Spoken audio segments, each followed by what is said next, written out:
Hi friends, ఇటీవల megastar Chiranjeevi Vishwambhara కోసం త్రిషని ఎంపిక చేసిన సంగతి తెలిసిందే. స్టాలిన్ తర్వాత ఇద్దరు జోడీ కట్టడం ఇదే కావడం విశేషం. అంటే దాదాపు 18 ఏళ్ల తర్వాత చిరు త్రిష జోడీ తెరపై చూడబోతున్నాం.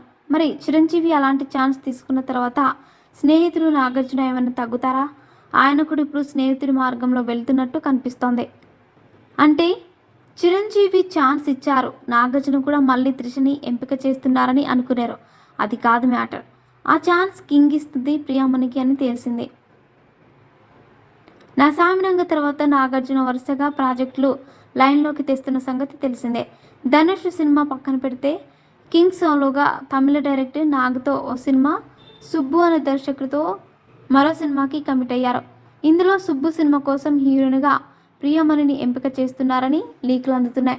ప్రియమణి ఎంట్రీ ఖరారైతే 14 ఏళ్ల తర్వాత